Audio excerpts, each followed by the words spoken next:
entonces, el teórico de hoy empezamos con el esqueleto óseo que va a corresponder a lo que denominamos cintura pelviana. O sea que sería esta cintura que pende, digamos, el miembro inferior del resto del tronco. La otra cintura es la del miembro superior, que la denominábamos cintura escapular. En relación a los elementos óseos, lo ideal sería, chicos, no sé si ustedes tienen ahí en su casa el hueso fémur o el hueso ilíaco.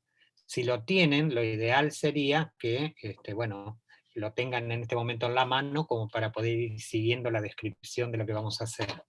Y si no, bueno, eh, hay, hay muchísimos atlas, muchísimas imágenes que ustedes, aparte del texto cotidiano, en el que ustedes pueden agrandarlos y poder ver, e incluso por internet hay muchísimas imágenes para que les sirva de ayuda en el conocimiento. Bueno, empezamos por la base, o sea, cuando nosotros hablamos de un hueso, bueno, lo normal es hacer una descripción de él. Y bueno, esto a las claras está, mirándolo, de que podemos decir de que es un hueso de tipo largo, un hueso largo que por lo tanto podemos describir en él un cuerpo y dos extremidades. El cuerpo lo denominamos diáfisis y las dos extremidades epífisis. Recuerden siempre de que cada uno de los huesos estos tiene una epífisis que va a ser proximal al centro del cuerpo y una epífisis distal.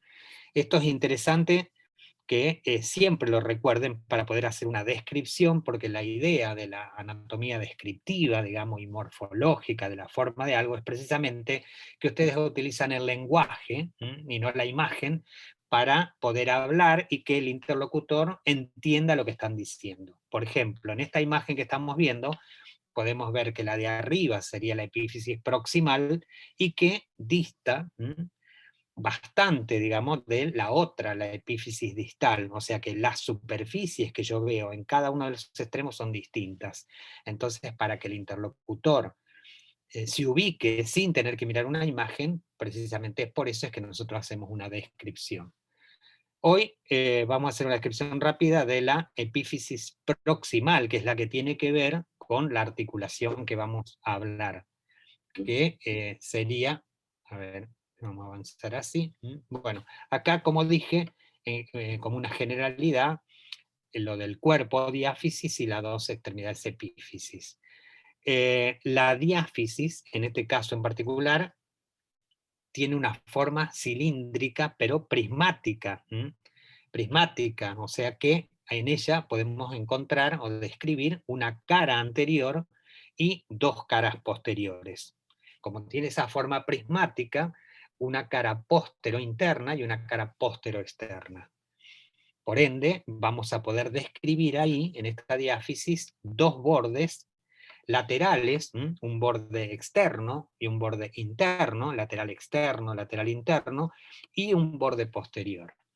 Pero bueno, lo que más nos va a interesar hoy poder describir es la epífisis proximal, donde ahí vamos a encontrar tres elementos que tenemos que describir: la cabeza, el cuello y dos eminencias, formaciones que sobresalen, muy importantes, que se denominan trocánteres, uno más grande que otro, o sea que el más grande y superior se denomina trocánter mayor, y el otro, un poquito de menor tamaño e inferior, se denomina trocánter menor. Bien, la cabeza articular, que es lo que vamos a describir ahora, es precisamente el elemento importante que participa en la articulación coxofemoral. Esta cabeza es completamente lisa y está, ustedes ahí si tienen el hueso, lo van a ver, digamos, que la superficie, a ver si lo puedo señalar, así es completamente lisa, pero tengan en cuenta de que en el vivo toda esta superficie lisa tiene un revestimiento cartilaginoso, ¿sí? O sea que el cartílago correspondiente, el tipo de cartílago articular, es un cartílago hialino. ¿Está? Bien, y siempre entonces ese cartílago va a cubrir toda la superficie articular en cada una de las articulaciones que vamos a hablar. Bien. ¿Qué características podemos decir de esta superficie articular, esta cabeza? Tiene forma de esfera casi, casi completa la esfera. Fíjense en el dibujo, lo pueden ver, la mayor parte de una esfera, y tiene un radio aproximado de esa esfera de 2,5 centímetros, o sea que con un diámetro total de 5 centímetros. Siempre, bueno, es aproximadamente porque va a depender, digamos, de la raza, la etnia, del sexo del individuo. Y bueno, hay algo importantísimo a destacar, que ustedes lo pueden ver ahí como primer plano, es que bien, no en el centro, sino un poco por debajo de esa superficie lisa, ocurre lo que podemos señalar ahí, esto, una superficie depresiva que la denominamos fosita del ligamento redondo, porque precisamente ahí va a tomar inserción un ligamento que lo relaciona con el trasfondo del acetabulum, que lo vamos a ver ahora en la articulación. Bien, ¿qué otro elemento podemos describir acá? Como habíamos dicho al principio, ¿no? Cabeza, cuello y trocánteres. El cuello, fíjense la importancia que tiene el cuello del útero, tiene como forma truncada, donde va a terminar el extremo superior en la semiesfera, y la base de este pico truncado termina a nivel de la diáfisis del fémur. Bueno, es completamente liso y acá en ella vamos a encontrar una característica fundamental. Una parte, toda la parte anterior del cuello va a formar parte de la articulación, va a ser prácticamente intraarticular. En cambio, la parte posterior no. Lo vamos a describir mejor cuando hablemos de la articulación. Y lo otro que estábamos a continuación serían estos dos elementos protuberantes, que son los trocánteres, trocánter mayor y trocánter menor. O sea que lo podemos ver ahí y ahí.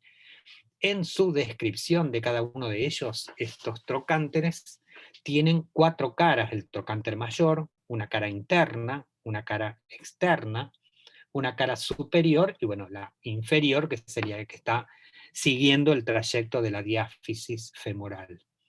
La cara interior de esta lisa presenta ahí en el fondo, no sé si lo vemos por ahí, la fosita digital, donde ahí va a tomar inserción el tendón de un músculo del obturador interno. Y por fuera, la cara externa, digamos, de este trocánter va a tener una rugosidad que va a corresponder a toda la superficie de inserción de uno de los músculos de la pelvis, que es el glúteo mediano. Después podemos describir bordes, un borde anterior, un borde superior y un borde posterior. O sea que así. El borde anterior, acá esta parte ahí, sirve para la inserción de otro músculo que se llama glúteo menor. Después cuando hablemos de los músculos vamos a ver y vamos a repetir de nuevo dónde va cada uno. El superior toma inserción otro de los músculos ahí que se llama piramidal.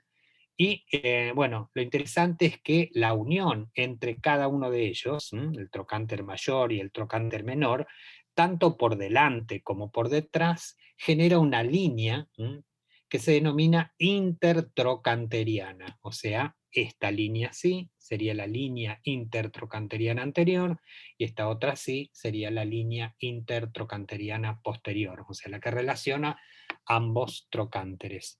Y el menor, obviamente, como su nombre lo dice, menos prominente, pero no menos importante, precisamente porque esta saliencia, el trocánter menor, permite la inserción del único músculo que tenemos de la región anterior de la pelvis, que es el músculo psoas ilíaco, importantísimo para la flexión del tronco o para la flexión del miembro inferior. Bueno, eso sería todo en relación a el hueso fémur correspondiente a la articulación que vamos a ver. El otro, importantísimo, es el hueso ilíaco o coxal, que en conjunto, como ustedes pueden ver acá, va a formar parte de lo que denominamos pelvis, articulado, hacia adelante entre sí y hacia atrás articulados al sacro. O sea, todo esto sería la pelvis, que es lo que permite, como decíamos, la articulación con el fémur en esta cintura que denominamos así, cintura pelviana. Bien, el hueso en sí es un hueso que tiene una forma muy particular, bueno, algunos lo atribuyen en forma de hélice, está ahí, va a tener 3 componentes, o sea que embriológicamente este hueso nace de 3 esbozos de osificación, la osificación en este caso es endocondral de cada uno de ellos, y después terminan fusionándose y formando uno solo. Los 3 elementos que lo constituyen son, bueno, la parte arriba y lateral acá, el ilion, adelante el pubis, y abajo y atrás el isquion. Entonces, como digo, con 3 puntos de osificación que terminan formando un solo hueso. Bien, en conjunto, así el hueso ilíaco, en él yo puedo describir 2 caras. Esta que ustedes están viendo, que sería la cara externa, esta de acá, que sería la cara interna, ¿está? Y por su forma así particular puedo decir que tiene un borde superior, que va a tener un borde inferior, que va a tener un borde anterior y va a tener un borde posterior.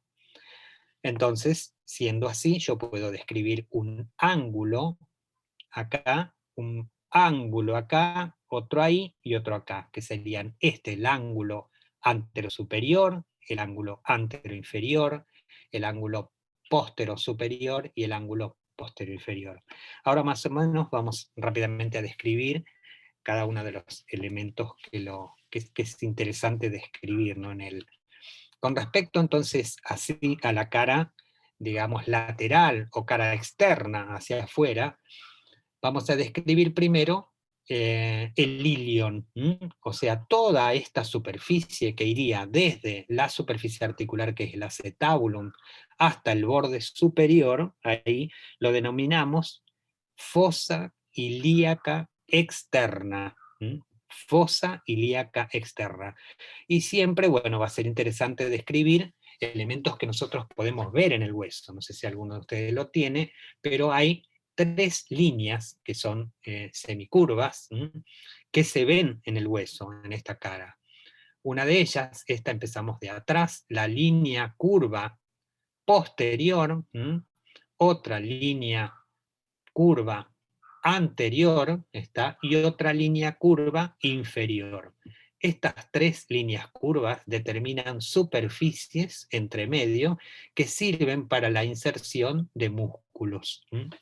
Entonces, para ya ir recordando y ganando un plus cuando veamos músculos para recordar, digamos que por detrás de la línea glútea, esta posterior, toma inserción un músculo que se llama glúteo mayor.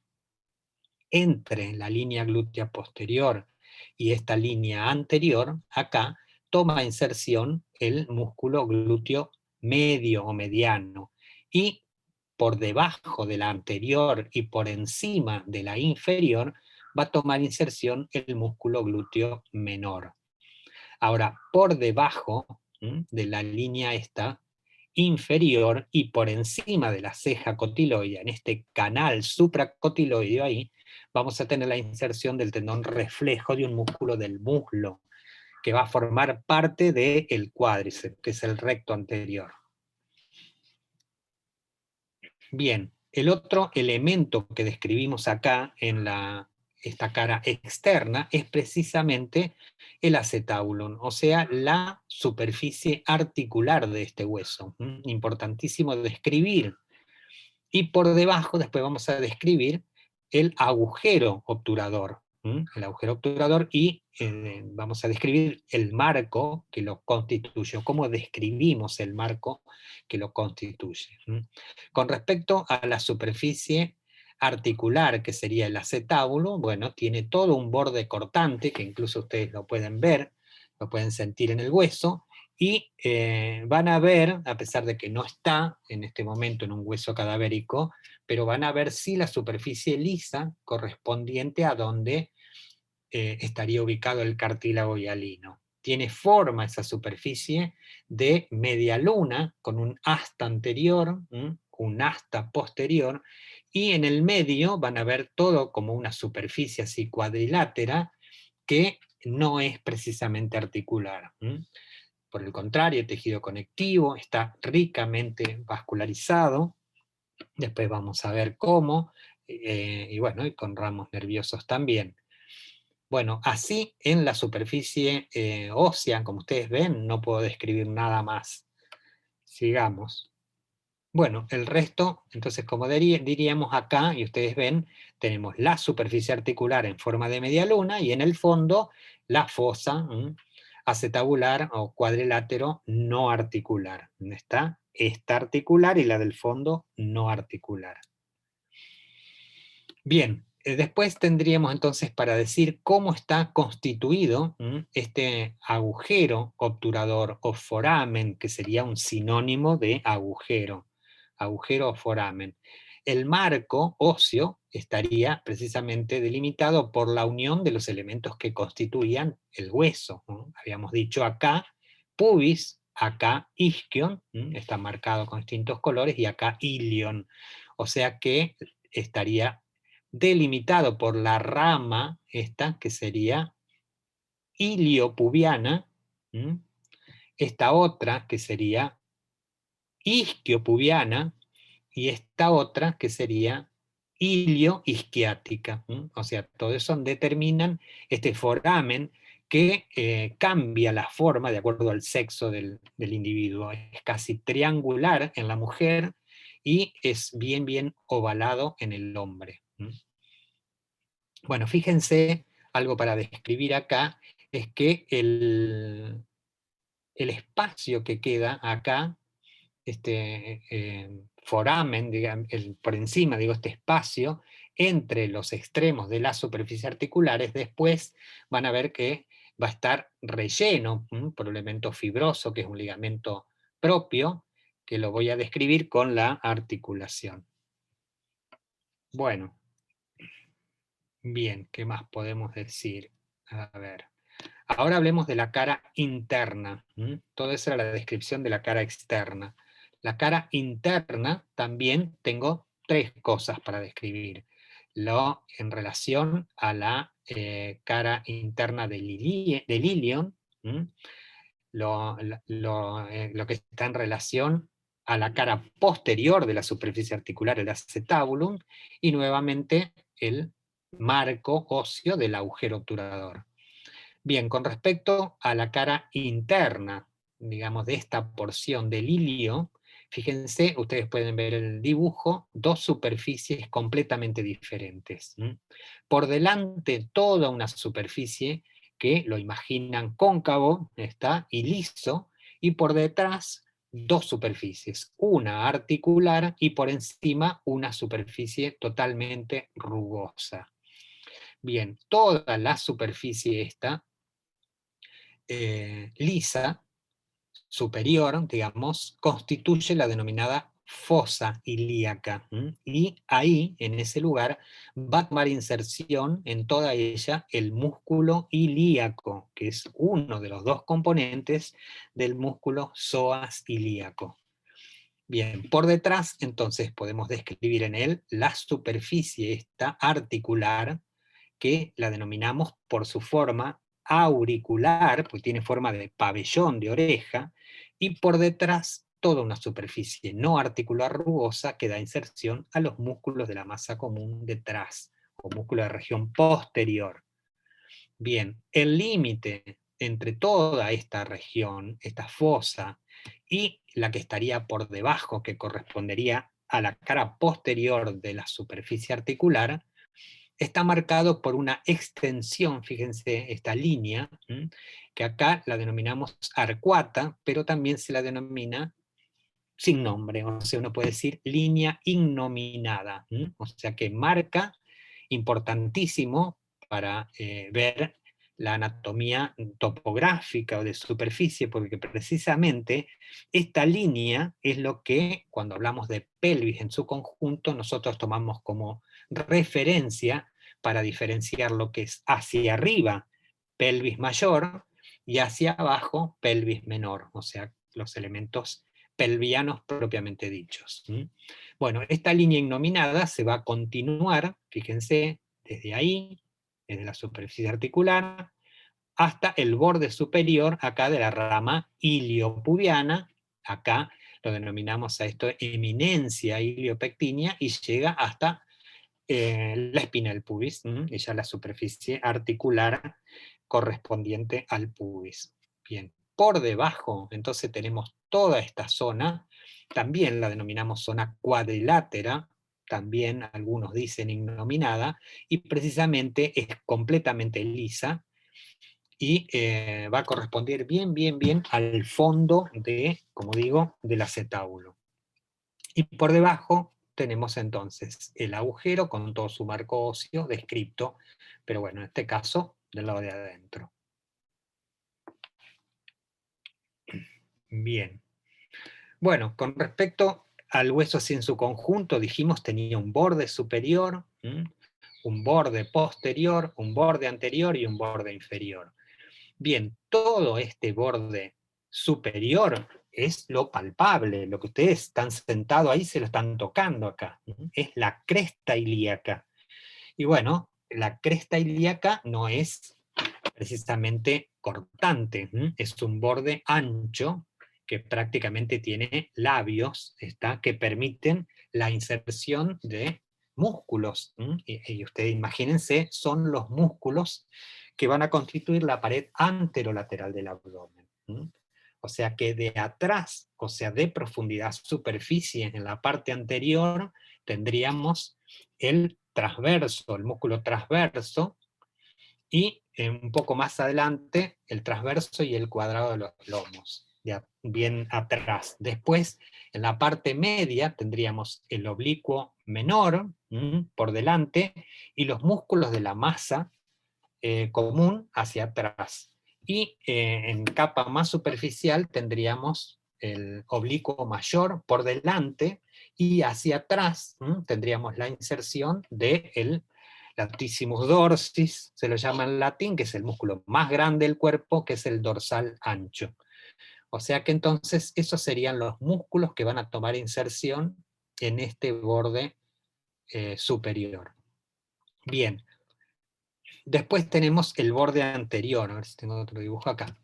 Borde anterior, para describir qué accidentes encontramos acá. Bueno, el primero, que también se lo pueden tocar ustedes, que es un elemento de reparo importantísimo topográfico, ¿está? Para tomar, fundamentalmente quirúrgico, para planificar las incisiones, ¿está? Para que uno se ubique bien, es este saliente que lo denominamos espina ilíaca anterosuperior.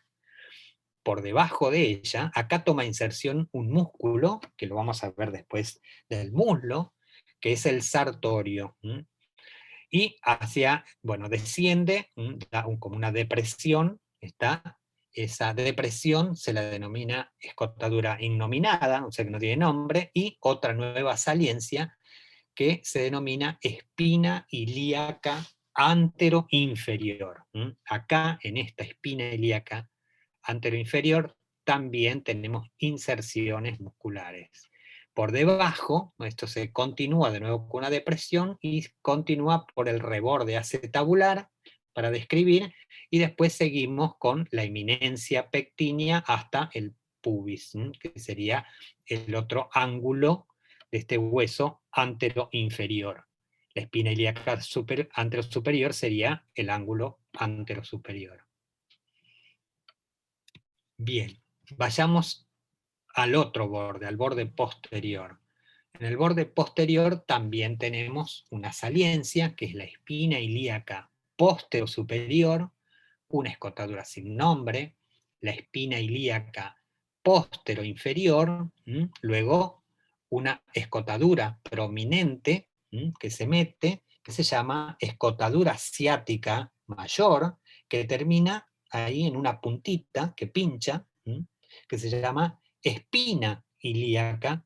Por debajo de ella, de nuevo una pequeña depresión que se llama escotadura ciática menor, y termina en el isquion. Bueno, los bordes, los ángulos, perdón, correspondientes serían entonces el ángulo posterior-superior, correspondiente a la espina ilíaca posterior-superior, y el ángulo posterior-inferior a el isquion,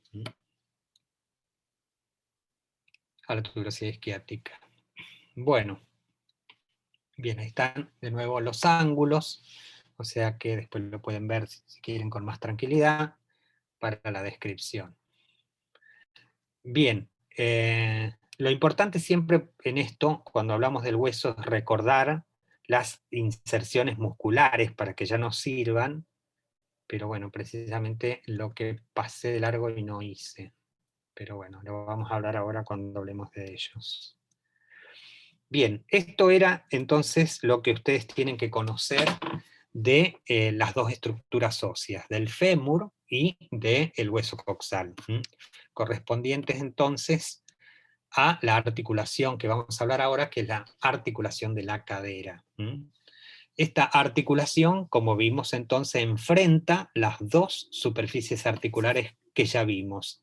Por un lado, la superior, el acetabulum, o cavidad cotiloidea también, y por debajo la cabeza del fémur.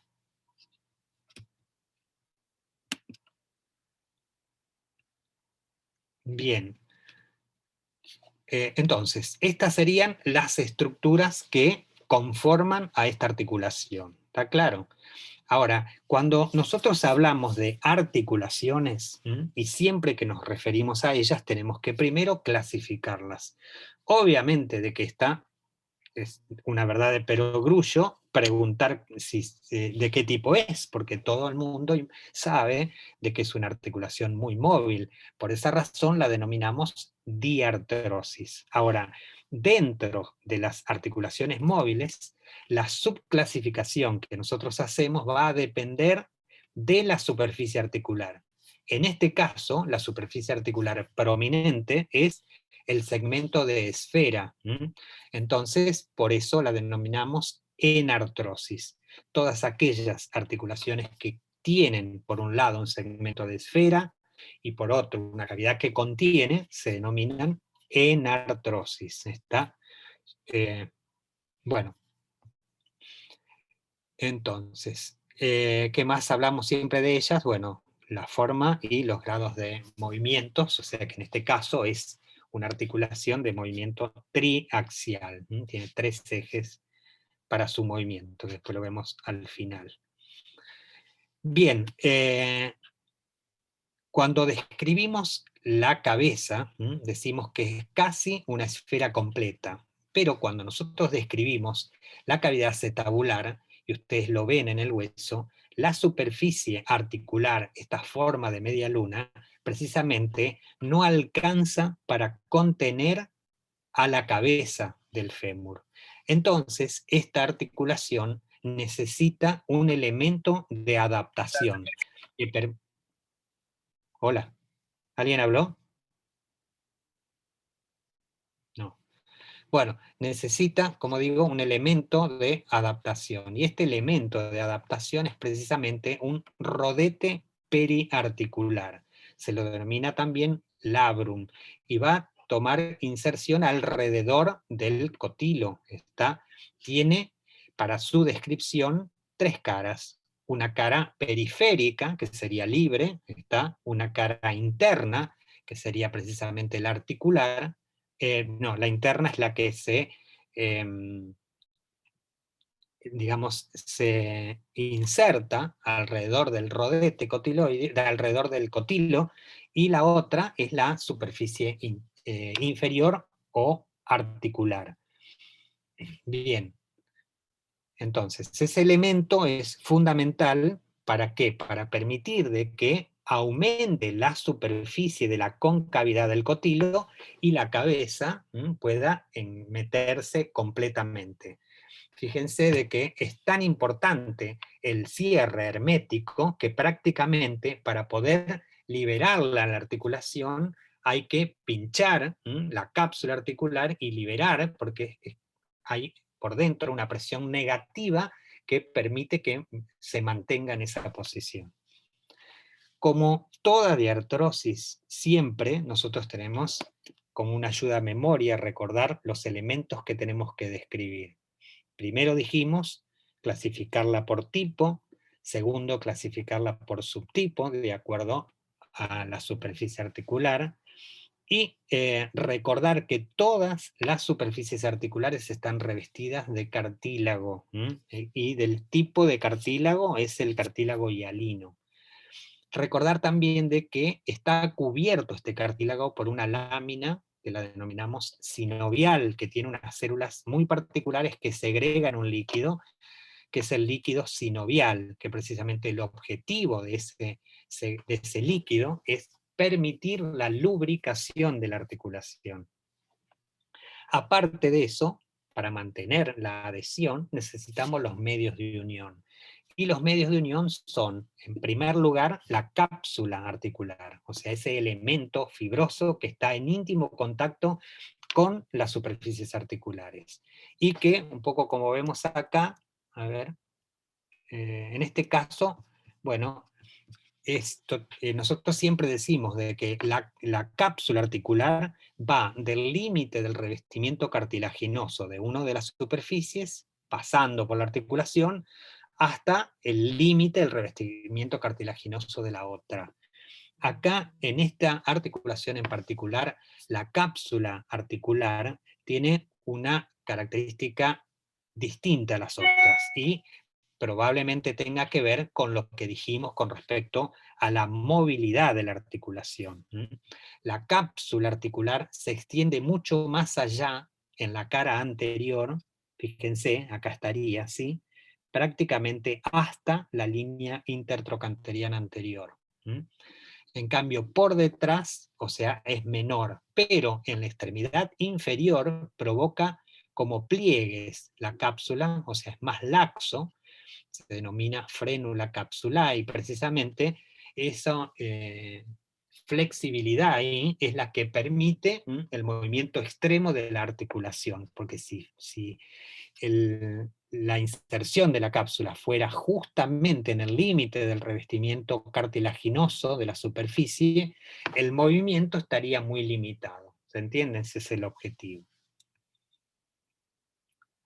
Bueno, aparte de la cápsula articular, como medio de unión, las articulaciones, las diartrosis, necesitan otros medios de unión, que se denominan ligamentos. Y dentro de los ligamentos hay de dos tipos. Los que son intrínsecos, que uno los podría considerar incluso como si fueran espesamientos de la cápsula, y los extrínsecos, que en realidad los extrínsecos van a ser todos los músculos o los tendones de los músculos que van a pasar por arriba, por debajo, por delante o detrás de una articulación. En este caso en particular, la articulación coxofemoral va a tener dos ligamentos anteriores y un ligamento posterior. El ligamento quizás más importante anterior es el ligamento iliofemoral. Es este que lo describimos con nombre propio, y que tiene dos haces. El ligamento de Bertin tiene dos haces, un haz superior y un haz inferior. Si lo vemos. El haz superior se inserta por delante en el trocánter mayor y el haz inferior en el trocánter menor. A ver si lo vemos así, fíjense. A ver si achico para poder. Este sería el iliofemoral, el haz superior, y este el haz inferior. Así y así.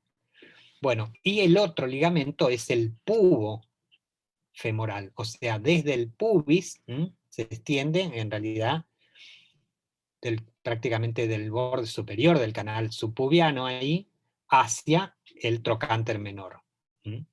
Este es el pubo femoral. O sea, fíjense que prácticamente estos dos ligamentos, con los dos fascículos superiores, determinan la conformación así, como si fuera de una N mayúscula. 1, 2, 3, así. Y el otro, ahí está, también graficado. Este uno, este otro y este otro. ¿tá? Como si fuera una N mayúscula. Y el otro es el isquio femoral, que es más débil que los otros anteriores, está situado en la cara posterior de la articulación, desde el canal subcotiloideo y termina en la cara interna del trocánter mayor, ahí. Bien. Bueno, acá vemos también una visión posterior del ilio femoral hacia arriba y del isquio femoral bien por detrás. Bueno, en esta imagen pueden ver ustedes el ligamento capsular, que sería la cápsula en sí, y el otro elemento de unión, que también no lo describí en el hueso, en la superficie de la cabeza, que había ahí una depresión, que era la fosita del ligamento redondo, y bueno, este ligamento es muy importante también, el ligamento redondo toma inserción, como dije ahí, en la fosita, y se mete por debajo del ligamento transverso del acetabulum y va hacia la superficie no articular del acetabulum, hacia ahí, hacia esa almohadilla adiposa que veíamos. Fíjense, mide aproximadamente 3 centímetros de largo, dice es intraarticular, y bueno, y termina así por 3 fascículos, uno anterior, en el extremo anterior de la escotadura, uno medio en el ligamento transverso del acetábulo y uno posterior que pasa por debajo del ligamento transverso y se une al hueso por la escotadura. Bien, la importancia de este ligamento es que va a llegar a través de él la irrigación a la cabeza del fémur por una rama de la arteria obturatriz, que la vamos a ver después. Bueno, un poco resumiendo entonces de los medios de unión, los ligamentos de la articulación serían la cápsula, los ligamentos de refuerzo, que son estos que dije, intrínsecos como espesamientos de ella, y el ligamento redondo. Bien, esta articulación permite todos los movimientos, o sea que con lo último, con la circunducción, ya estoy imaginando de que es una articulación triaxial, obviamente facilita el movimiento de flexión, de extensión, de abducción, o sea, separación, de aducción, que sería la aproximación, de rotación interna, externa, y de todos los movimientos juntos, que sería la circunducción. Yo acá les dejo esto, que tiene que ver con los músculos que van a intervenir en cada uno de los movimientos, pero por ahí lo interesante sería de que esto ustedes lo vuelvan a ver cuando terminemos de ver los músculos del muslo, para poder entender un poco cómo y de qué manera participan está cada uno de ellos. Pero por ahí los podemos nombrar un poco, decir de que la flexión va a depender entonces del psoas ilíaco, del pectíneo, del sartorio, del aductor medio, del recto interno, del abductor menor y del tensor de la fascia lata. La extensión, por el contrario, de los músculos de la región posterior, o sea, del bíceps crural, semimembranoso, semitendinoso, glúteo mayor medio y del abductor mayor. Los movimientos de rotación interna, obviamente el grupo interno del muslo, está abductor medio, menor y mayor, glúteo mediano y menor, tensor de la fascia lata, pectíneo y recto interno. La rotación externa, glúteo medio y mayor, obturador externo interno, cuadrado crural, gémino superior e inferior y sartorio. Les repito, no es para que ahora lo puedan entender con la denominación de todos los músculos, porque no lo vieron todavía. Pero bueno, la separación, un movimiento importantísimo, es el tensor de la fascia lata, el glúteo mayor, glúteo menor, glúteo medio y sartorio. Y la aproximación, abductor mayor, menor, mediano, recto interno y pectíneo. O sea, prácticamente el grupo interno de los músculos del muslo. O sea que es fácil, cuando ustedes sepan cómo están distribuidos, imaginar cuáles son los músculos que participan de esto. Bueno, esto sería entonces todo lo que tiene que ver con el hueso en sí, fémur, ilíaco y articulación. Ahora vamos a hablar, voy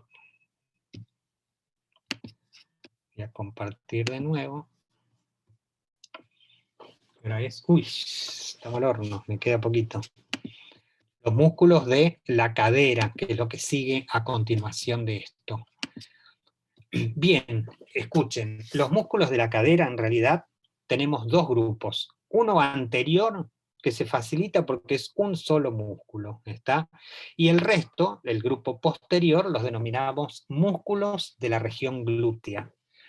El anterior, fíjense, acá en el dibujo, está compuesto por dos vientres musculares, lo denominamos músculo psoas-ilíaco, pero bueno, para su descripción, acá en este momento voy a describir el psoas. El ilíaco prácticamente lo describí cuando hablé de la cara interna del hueso ilíaco y dije que ocupaba toda la fosa ilíaca, o sea, toda la superficie lisa, cóncava, que estaba por delante de la superficie articular y de la superficie rugosa de la cara interna del hueso.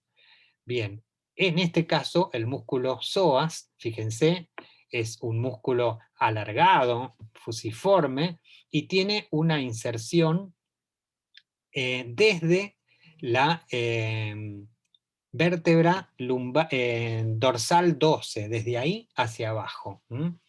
Borde lateral en las costillas, los bordes laterales vertebrales, y también de todos los cuerpos, desde la lumbar 1 hasta la 5, fíjense, hacia los costados. No solamente del cuerpo, sino también de las apófisis transversas de las vértebras lumbares.